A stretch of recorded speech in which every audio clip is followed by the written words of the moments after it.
Hola, esta es la sesión 4 del tema 8. Vamos a hablar sobre el calor y la dilatación. En temas anteriores, cuando vimos la teoría cinética, ya nos dijeron que toda la materia, sólida, líquida o gaseosa, está formada por partículas que están en continuo movimiento y que ese movimiento, su velocidad, depende de la temperatura de manera directamente proporcional, es decir, a mayor temperatura, mayor es esa velocidad. Aquí tenemos representado varios cuerpos, sólidos, líquidos y gas, y cuál sería su aspecto simulado, lógicamente, a varias temperaturas. Cuando está frío y cuando está caliente, un sólido, sus partículas están ordenadas, pero cuando se calientan sigue estando ordenadas y separadas. Aquí ha habido un aumento de temperatura. Si hubiera pasado a estado líquido, si funde, pues tendríamos esta otra disposición en la que las partículas siguen estando muy juntas, pero ha desaparecido ese orden. Los líquidos también, cuando aumentan su temperatura, empiezan a vibrar esas partículas, se mueven más rápido, chocan entre ellas y empiezan a separarse. Y lo mismo pasa con los gases. Cuando se calientan los gases, se dilatan, aumenta su temperatura. Entonces, en general, podemos decir que cuando un cuerpo recibe calor, aumenta de tamaño, aumenta su volumen y se dilata. Y cuando pierde calor, es decir, se enfría, disminuye de tamaño y entonces hablamos de contracción. Dilatación, aumento de volumen, y contracción es disminución de volumen. Aquí tenemos algunas imágenes porque ese aumento o disminución de tamaño pues puede ser plano, puede ser lineal o puede ser volumétrico. Entonces, en algunos casos, que a lo mejor lo has visto, por ejemplo, estos son juntas de dilatación que hay en los puentes, porque el asfalto, cuando aumenta la temperatura, pues sufre esa dilatación, y si no existieran estos huecos, estas juntas de dilatación, pues empezaría a resquebrajarse. Entonces, esto es lo que permite que al aumentar el tamaño del asfalto, pues no se creen esas grietas. Lo mismo pasa en los raíles del tren, se deja una pequeña separación porque el metal con el calor se va a dilatar, y si estuvieran completamente juntos, pegados los raíles, pues se levantarían y provocaría accidentes. Vamos a ver ahora una serie de imágenes. Vale, estas son imágenes que he tomado en el instituto, en el alicatado de las paredes. Vemos que hay separación, tanto en el alicatado de las paredes como en la solería, en el suelo. Se deja entre cada pieza, se deja una separación de unos pocos milímetros, todo va a depender del tipo de material del que esté hecho. ¿Vale? Pero siempre se deja esa junta de dilatación con unas pequeñas piezas de plástico. Lo mismo pasa en el suelo. Normalmente esas juntas, ¿vale?, se rellenan con algún material, que puede ser cemento blanco o algo más específico para tapar esa junta y que no quede ahí simplemente una ranura vacía. Aquí tenemos otro ejemplo de junta de dilatación. Aquí también,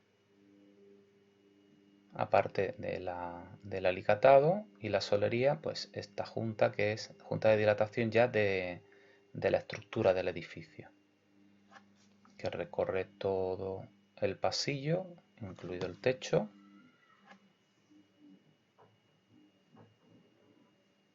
¿Vale? Este es en los patios, esas losas, esas soleras de hormigón, pues se hacen esas juntas. Normalmente se hace la solera y luego con maquinaria pesada y una sierra especial se van haciendo esas juntas de dilatación.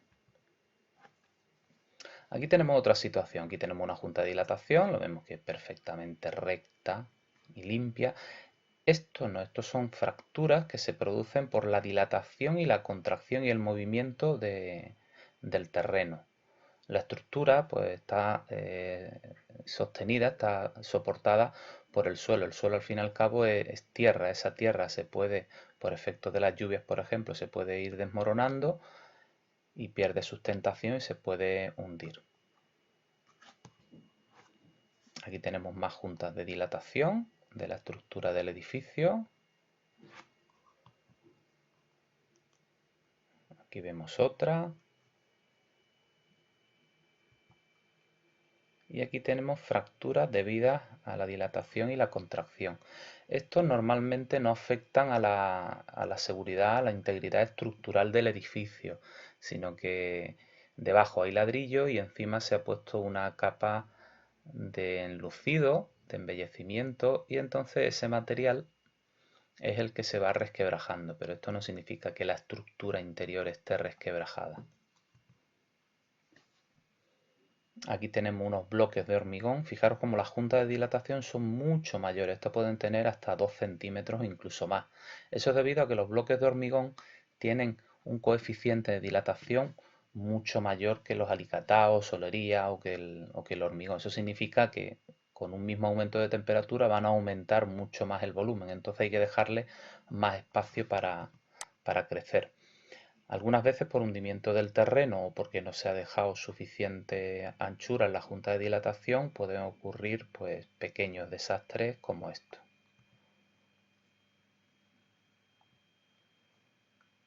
¿Veis aquí esta fractura del terreno por hundimiento del terreno? Aquí más juntas de dilatación. Esto es los cuartos de baño, esto es los gresites. Aquí estas son piececitas muy pequeñas y se deja también juntas de dilatación. Este en uno de los patios, en el patio que hay en el bar. Este tipo de solería tiene un coeficiente de dilatación alto, por eso la junta hay que dejarla bastante ancha. Bien, volvemos al tema y siguiendo con la dilatación vamos a hacer el ejercicio 9 y 10. Para el ejercicio 9, ahora veremos la solución, pero primero vamos a ver rápidamente un vídeo que he descargado de internet. Lo he puesto también en material complementario por si lo queréis ver entero. Bien, aquí tenemos el ejercicio 9 que dice que los antiguos carros romanos tenían ruedas de madera y el borde se le colocaba un aro de hierro, eso simplemente para que fueran mucho más resistentes, si no el rozamiento de la madera con el suelo pues la acabaría desgastando muy rápidamente. Entonces se recubría de un aro metálico. Para colocar ese aro se calentaba y luego se ajustaba. Al calentar el aro se dilata, aumenta un poco su diámetro, lo justo para que entre en la madera. Luego cuando se enfríe, el aro se va a ajustar solo a esa madera. Ahora lo vamos a ver en un vídeo. Aquí tenemos el hombre de la maceta.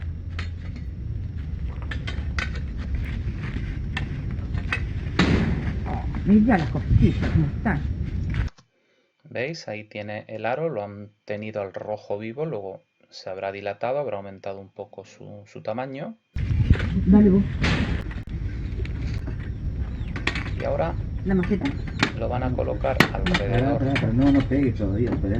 la rueda de madera. Como veis, está ardiendo porque esto debe estar a una temperatura altísima. Entonces primero se ajusta y ahora para que no queme la madera, pues tendremos que ir echando un poco de agua. De esa manera enfriamos el aro se va a contraer y se va a ajustar perfectamente bien a la rueda de madera. Este método es muy antiguo, ya lo usaban los romanos. No hay manera de pincharla ahí. Lo podéis ver en material complementario. Volvemos al ejercicio 10, en el que dice que muchos puentes tienen cables de acero. Aquí tenemos un puente, se llaman cables atirantados, pues estos son tirantes de acero. Y ahora vamos a imaginar que los cables de un puente que se construye en una ciudad se terminan de colocar en pleno mes de julio, con todo el calor. Eso sí estamos en el hemisferio norte, claro. En el hemisferio sur, en julio, estarían en invierno. Bueno, suponemos que en julio, hemisferio norte, estamos en pleno verano. Estos cables, por efecto del calor, serán un poquito más largos que en invierno.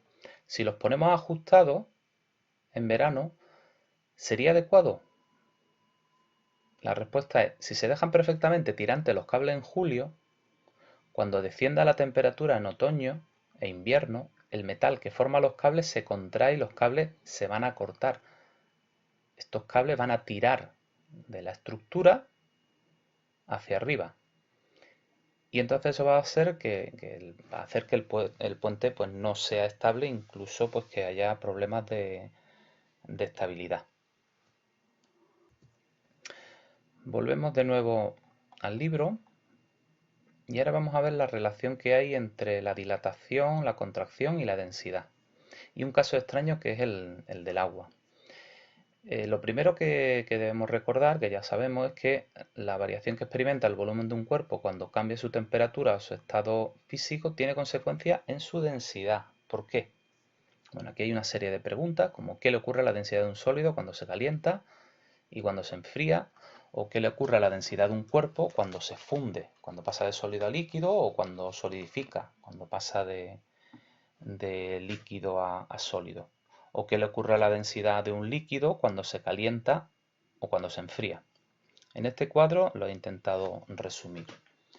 Normalmente al aumentar la temperatura hay un aumento de volumen, una dilatación, como ya hemos visto, por lo que la densidad disminuye. ¿Por qué? Aquí tenemos la fórmula de la densidad, que es masa partido volumen. La masa de un cuerpo, cuando tú lo calientas o lo enfrías, no cambia. Si tú tienes un kilo de hierro, pues ese kilo de hierro lo puedes calentar, lo puedes enfriar, lo puedes fundir incluso y sigue siendo un kilo. Sin embargo, el volumen sí varía. Cuando aumentamos la temperatura hay un aumento de volumen. El volumen está dividiendo. Si la masa es constante, es la misma, no varía, pero el volumen aumenta, al estar dividiendo el cociente será más pequeño, dividimos por un número mayor, luego la densidad disminuye. Si hay un aumento de temperatura, hay un aumento de volumen o dilatación y la densidad disminuye. Luego son inversamente proporcionales. Y al contrario, cuando la temperatura disminuye, hay una disminución de volumen, una contracción, por lo que la densidad aumenta. Ahora, este volumen es más pequeño, al dividir, el cociente será más grande y la densidad aumenta. Entonces, en general, una sustancia es más densa cuando está en estado sólido que cuando está en estado líquido o gas. Sin embargo, el agua es una excepción.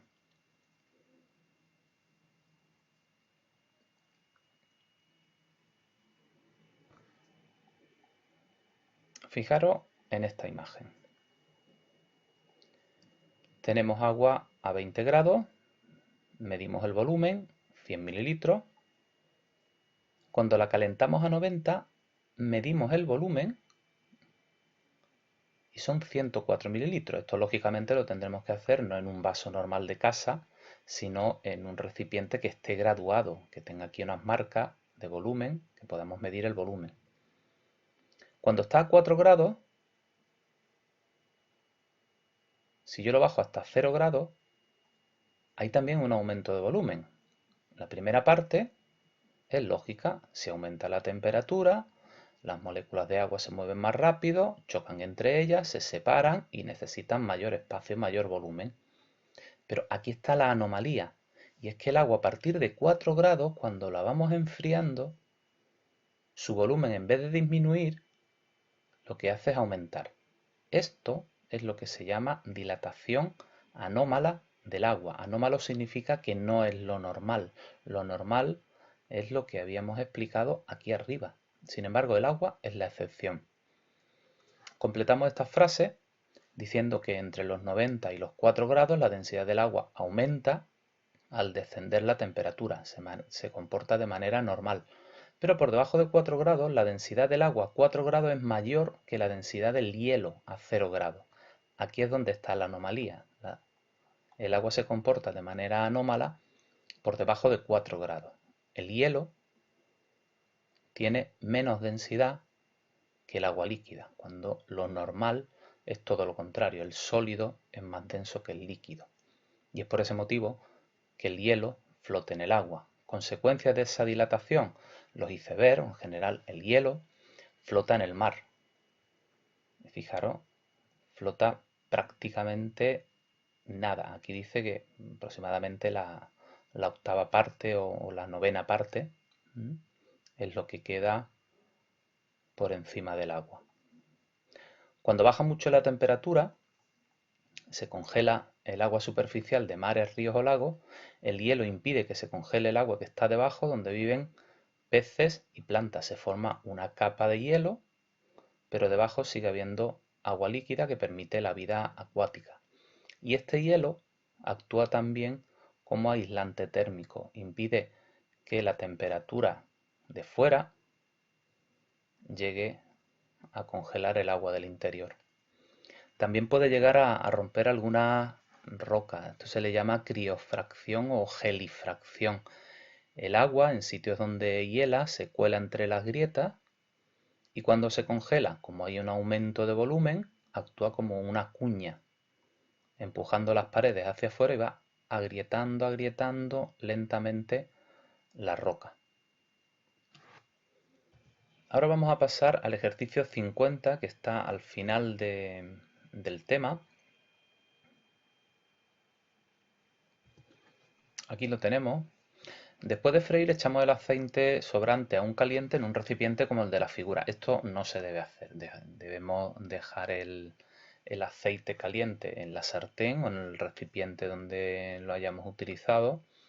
Y una vez que esté frío, pues ya lo echamos en un bote en el que recojamos ese aceite para poder taparlo y utilizarlo de nuevo si no está demasiado sucio. Pero bueno, vamos a suponer que no está demasiado caliente, ¿vale? Lo echamos y en ese momento cuando está caliente marca 125 mililitros. Luego lo dejamos durante 4 horas para que se enfríe completamente y llegue a esta temperatura ambiente.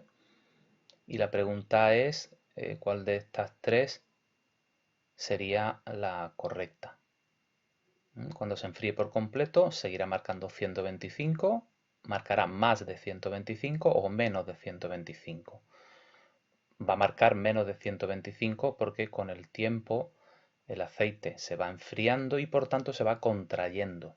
Las moléculas de aceite cuando están calientes se mueven muy rápido, se separan, pero cuando se enfrían se mueven más lento y vuelven otra vez a juntarse. Luego habrá una pequeña disminución de volumen o contracción. Coloquialmente se dice que el aceite crece y esto hay que tenerlo en cuenta a la hora de cocinar. Si tú echas aceite en una sartén, al principio te puede parecer poco, pero cuando ese aceite se caliente a 160, 180 grados, va a aumentar de volumen. Luego siempre hay que echar un poquito menos por ese aumento de volumen. Bien, esto es todo en la sesión 4 del tema 8. Un saludo, muchas gracias, hasta la próxima.